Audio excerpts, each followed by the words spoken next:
Welcome to the Rooted in Random Book Club, part of the Rooted in Random Mom Lifestyle blog. Hosting today, we have Marianne and Adrienne, two of our founders. This book club is about discovering the unexpected and our unique take on book club discussions. All of these questions can be found on our blog, along with other book club ideas and inspiration. So let's get started. Okay, book club discussions for Camp Zero by Michelle Min-Sterling. We're going to start. Why does the author use alternating points of view in the story? And did you like one character more than another? I guess if I jump to the second part of that question first, I really liked Rose as the main character. I think she did what she had to do for her mom and for her life to continue in this crazy environment. But to complete the entire story, you had to hear the perspectives. I agree. You have to have the different points of view because there were so many different locations and you wouldn't have known where they were. And Rose didn't have the whole story in front of her to tell it from one point of view. Right. Agreed. Okay. Well, then I think we should move on. Number 2, how would you describe the tone of the story and what contributes to it? So personally, I think it's very bleak and kind of apocalyptic, and I think the weather changes contribute to it, the isolation of the White Alice, the idea that you're floating on an island which is also isolated. I feel like isolation is very much a theme in the story, and I just feel like it was kind of almost depressing. It was, and I think it was all about survival. Yeah. And doing what you had to it was survival of the fittest. If these folks didn't protect themselves, they would have never made it. No, I don't know what I expected with the story, but I was definitely expecting like a redemption or like a happy at some point, and there really wasn't one. And so I think really like the tone and the theme and the feel throughout the book is sort of just intense survival and kind of isolation. Right. Like, ugh. All right, number 3. Compare the women of White Alice to the Blooms, noting major similarities and differences. So White Alice is the research base that's up in Canada, and then the Blooms are part of the mining community also in Canada nearby. So that the location being isolated and in the cold is very similar. I would agree, and I think, you find out in the end that White Alice is part of the Bloom. So of course there's that similarity, and you have these women that have created a family within their family type structure within their group, and they are willing to protect each other no matter what. And so you get some of the killings that the Blooms do, and then of course White Alice is just killing everybody to take their oil and that was so dark. Build up their camp. Yep. I would also say maybe a major difference to me would be the fact that the Blooms were there to provide entertainment for the men. I mean, they were essentially prostituting themselves out to entertain the men in the camp, and White Alice started as a research facility. So 2 totally different aspects of womanhood, right? Like you've got your brains and your body, and I feel like they definitely overlapped when you found out that part of White Alice is also part of the Blooms, but when you're reading the story until you get to the ending, they're very different aspects of how women can behave. And I thought that was a massive difference at first. It's weird though, like when we found out that White Alice was part of the Blooms, so you've got the Blooms who are, the men are needing them, right? And they are providing this service to the men. But on the flip side, you've got White Alice who they are just taking things from the men, right? They needed them to have their daughter, and they needed their oil, and they needed their supplies. So they wanted nothing to do with the men besides what they were able to provide. Yeah. On the other side, the women were being the providers, I guess. That is a very good point. All right, number 4. In what ways is the world in Camp Zero different from real life in the near future? It is not set that far into the future. Do you think of the story as apocalyptic? Yes, I 100% think of it as an apocalyptic story. because they had to create a floating island, a floating city, to survive the climate changes and the weather patterns that were happening on the coasts. And the other, like the people up in Canada, the Camp Zero itself, the White Alice facility, like that was very, they wanted to be up there because it was cold, because the South was overheating. They wanted to get out of the United States and be in a different country. Yeah. Yeah, and you had basically the South was turned into a desert, and your northern area where they were was more of like the tundra, and the mainland was just full of natural disasters. And I mean, again, so I guess those folks were also in survival mode, like we talked about. And I know we're going to get to it too, but the technology part, and that really hit home for me, because it's like, it doesn't seem so far-fetched. Right. That it could be to that extreme. I think it's interesting that she said it in 2049, because that's, I mean, hopefully in my lifetime. I won't be that old during then. That's very much in our children's lifetime. Right. And to think of the fact that they're having to create a floating city, and that people are really moving to isolated camps to get out of the dry desert climate of the South is kind of terrifying. Right.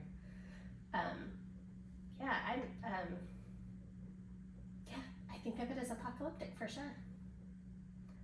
All right, number 5, this gets into your questions about technology. Is the flick in the story considered an evolution of a smartphone? How does it maintain socioeconomic divisions? Why did the creator of it insist on the flick being off in his presence? So that is a lot of a question. It is. When I first read that part about it, I'm like, oh my gosh, and they're talking about these folks that are actually losing their ability to have their own memories. Their own memories don't exist because they've been tuned in on this flick for so long that they're living their lives through these other experiences that they're watching. And so then when they turn it off, they never experienced that. They never went on a hike. They never walked around. They could just sit in a room and experience these things. It's definitely a little bit creepy, almost zombie-like, right? Which again, I think feeds into almost the apocalyptic part of the story. It feels very like, again, kind of isolating. Even though you have the flick and you can participate in other people's stories, you're not making your own memories, you're not having those experiences in person because you can participate on the flick, but you're doing it alone. It's not a shared experience. So I think it is kind of an isolating thing, which I think is an evolution of smartphones and technology in general. I mean, us doing this as a podcast and also as recording it so that we can watch it, I think is nice because we have the interaction and face to face, but if we were doing it individually, it would be a little bit like the flick almost. Yeah, absolutely. And I think, at least in the book, when it asks about how does it maintain socioeconomic divisions, well, you had your working class and you had your elitist. Your elite folks that were living on the floating island or floating city, they did these experiences on their own. They could do that themselves. They could also watch what other people are up to, but they had the ability to experience that. Where you had your working class or folks in the mainland or even in the camp, they couldn't do that. And because so you they didn't have have the money for the freedom to do that. Right, so you have this huge divide. There is no in between. You are one or the other. Yes, you are either working for survival or you are living in a place of privilege. Right. And you have people who are working to provide for you. And it says too, so the other part of that question, why did the creator of it insist on the flick being off in his presence? He wanted everyone to be themselves, and he wanted the real person. He wanted them tuned in and not distracted. He wanted the attention on him. Yeah. It's like when you're talking to someone and they're constantly looking at their phone, or if you are on the phone with someone with kids and kids are talking in the background and it's super distracting. It's a lot like that. If you have the flick constantly going in the background, you're not tuned in solely to that person, to that moment, to that experience, and it's very different. And I think asking people to have it off or have it removed and to not be in his presence with the flick, even though he created it, it kind of ties into now when you see or hear about the people who have created our technology, our social media things, our smartphones, and our massive multimillionaires and billionaires, right, who are not passing the technology to their children, or they're setting limits. They're saying we're not going to get our kids a smartphone and social media until they're a certain age out of the house, because I think they can see the devastating effects that sometimes that kind of replaces the communication and the intimacy, I guess, with other people even. Yeah. Like it kind of dumbs you down. It'll be interesting to see if there's a shift in tides with all of this, because we are so tied to technology, which is a blessing and a curse at the same time. Yeah. I will say the flick part with this little embedded, I thought this was going to be a much bigger part of the story. It was kind of there, but there were so many other things happening.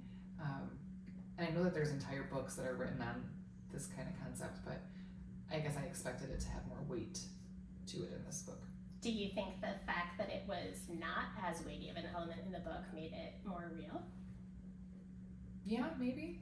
That it I was mean, just because like I have my phone with me almost all the time, but I don't necessarily talk about it. But it's definitely by or near my person almost all the time now. Part of why they are, and Yeah, I it's guess it just does. part It lends to that Damien character a lot, and It does. his role in the book. But okay. So number 6, how do you imagine life in the world of the novel in the southern areas? What details suggest the state of the rest of the world in 2049? And where would you want to live? Camp Zero, White Alice, or the Floating City?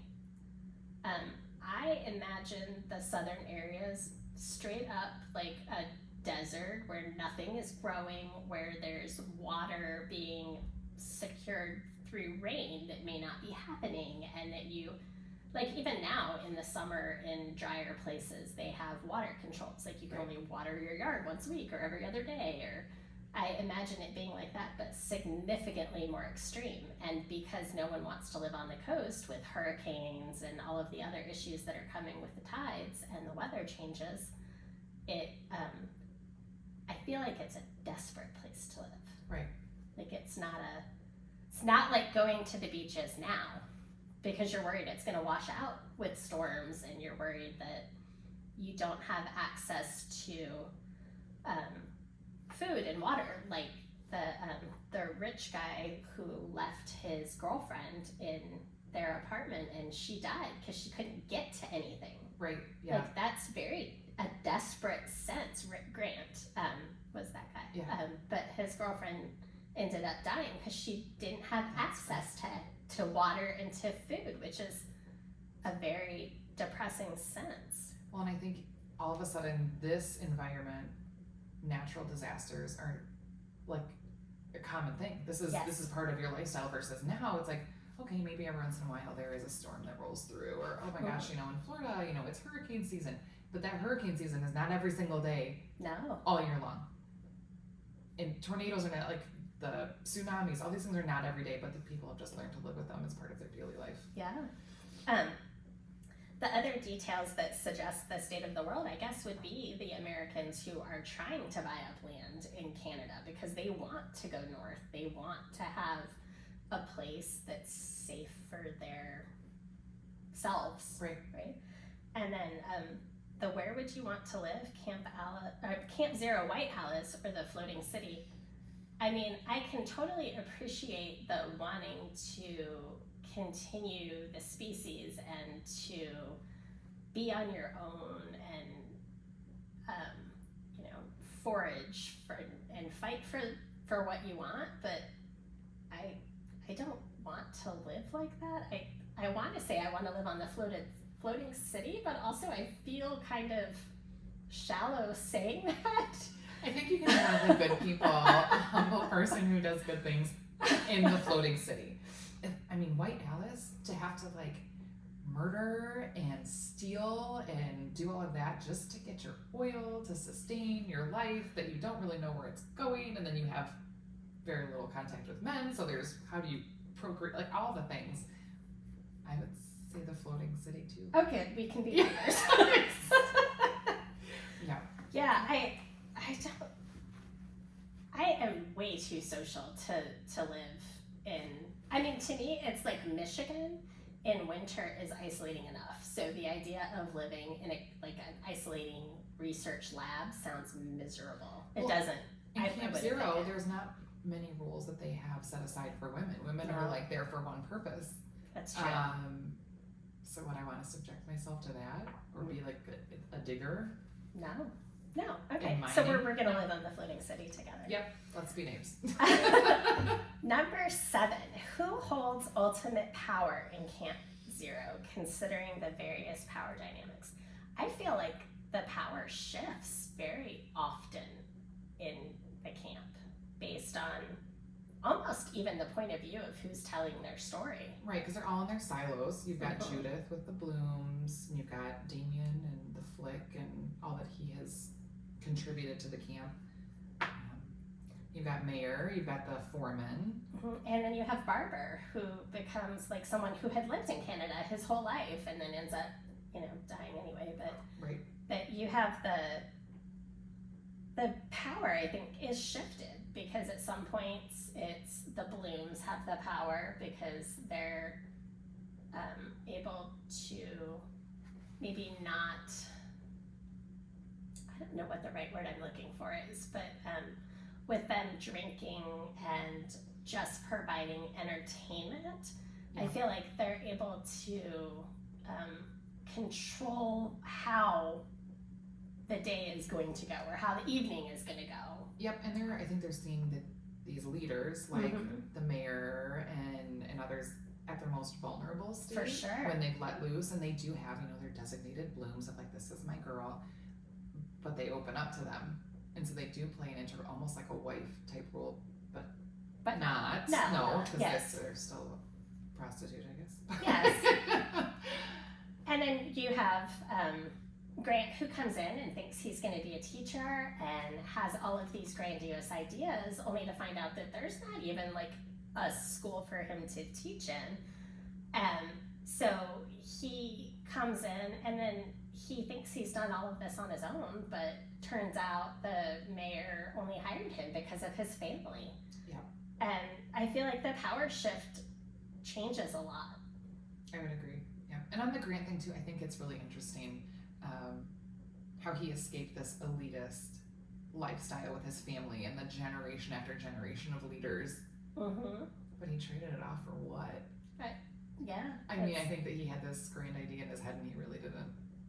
Well, I understand think what he was getting into. that maybe Mayer misled him in terms of what he was going to find when he got to Camp Zero too, right? Oh, Like for he was sure. Oh, that's expecting right, a yeah. full school to be teaching at and like set on his own and be his own person and And the stand on his community own that 2 he feet, built, and then yeah. he finds out he's living, and teaching people who weren't really students but just workers. Okay, number 8. Discuss character reinvention in the story. Who succeeds or fails, and what does reinvention mean in this context? Is it a privilege or a right? Well, even like what we were just saying with with Grant, right? That was a reinvention. He left where he came from because his girlfriend died, and he needed away from the privilege and the lifestyle that he felt was just given to him based on his family's position and Right. power, and he wanted to stand on his own 2 feet. But also, I think character reinvention, the most in that story, I think, is Rose. She's her mom's daughter with the Korean name when she's born, and then she has her name on the floating island when she's with Damien, and then she shows up at Camp Zero and Judith says, "We are giving you the name Rose." So, and all of those names and reinventions of the person is ways to survive. I agree. Yeah, I think that she definitely had the most transformation throughout the book. Let's see, who succeeds and fails? Well, the poor barber. I know, mean, he's he just like a nice had guy. the best intentions, and Mayor kills him, and Yeah. But also, I think Mayer fails. he does.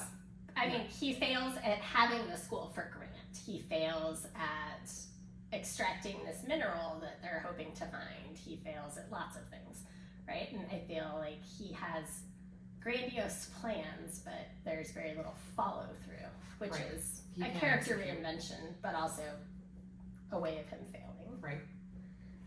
The White Alice also changed a lot over the course of it, right? It started as a research facility where everyone had their own duties and their own names, the gardener and whatnot. Right. And then they became a family and all sort of took over taking care of each other, loving each other, becoming a unit that didn't want to be part of the research thing anymore. They just wanted to be who they were in their own space. And they turn from, yes, doing a good deed to just a life of manipulation and Yeah, it was violence really and dark. But they were doing what they needed to survive and take care of their daughter. Which plays into the next one. Number 9, what role does motherhood play in Camp Zero, considering different mother-daughter relationships, and why are these dynamics important? Well, you have Rose and her mom that she left on the mainland, who was basically dying. Mhm. What she found her like laying in a huge common room with other people and sick, but her mom was like, "No, go. This is what you're meant to do." And she was taking care of her in a way that she just physically wasn't able to, and giving her that okay to leave. But I did think her mom motherhood. die? Did it say?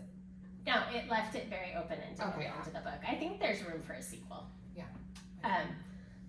The role of motherhood, I think, is big, right? Like that Rose's mother wanted to name Rose her given Korean name because that was ties to her family.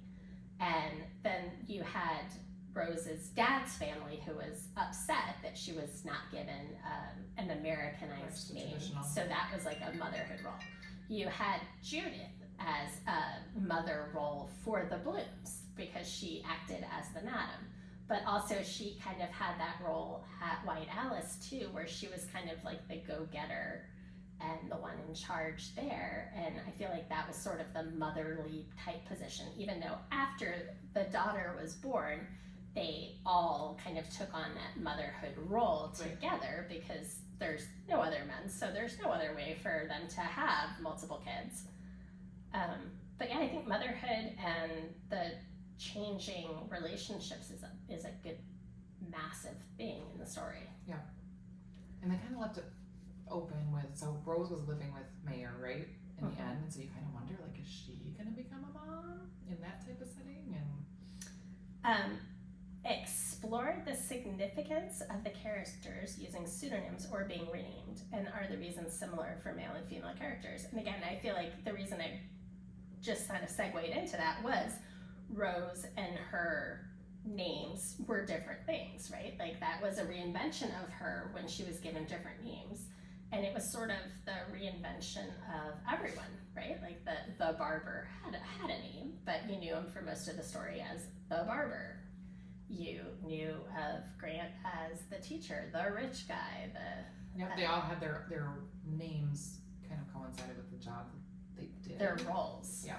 in the story. And all the blooms were the flowers, and Yeah, I think the renaming, it makes sense in the story, but I have to say when it started and the names were coming out, I found it a little overwhelming.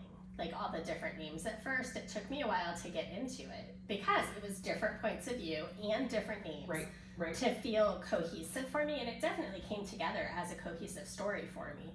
I do wish that it had wrapped up a little more neatly at the end and that there was like something, right? It left a lot hanging. And it wasn't. I think you and I talked about this before too. That I was looking for a positive spin on it, maybe something happy, something joyous that came out of it. And man, they were just living in the trenches of survival and day to day and disasters. And I'm like, oh, okay. Yeah, it was hard. It was. It wasn't an easy light read. No. It was. It's not my typical story. I'm not usually.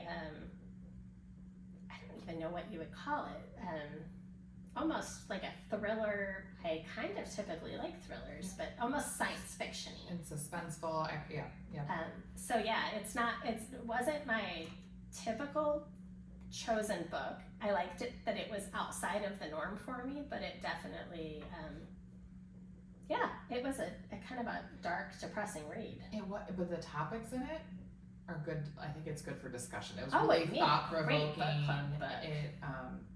I just after I read it, I thought, oh my gosh, there's going to be some good discussions on this because everybody's going to have an opinion Yes. on the flick, on the roles, on the fact that socioeconomic prostitution divides. is just a thing. Right, you put your daughter Yeah. into that role. And then you're killing people. There's definitely a lot of things that spur good conversations. So this is a good book club book, I think. It is. I would agree. I would recommend it. Would you recommend it? I would recommend it if you like science fiction. Great. Okay. Well, I think, unless we have anything else, that concludes our Rooted in Random Book Club discussion today for Camp Zero. Thank you for being a part of the Rooted in Random Book Club conversation. We look forward to the random mix of books we will explore together. So until next time, happy reading.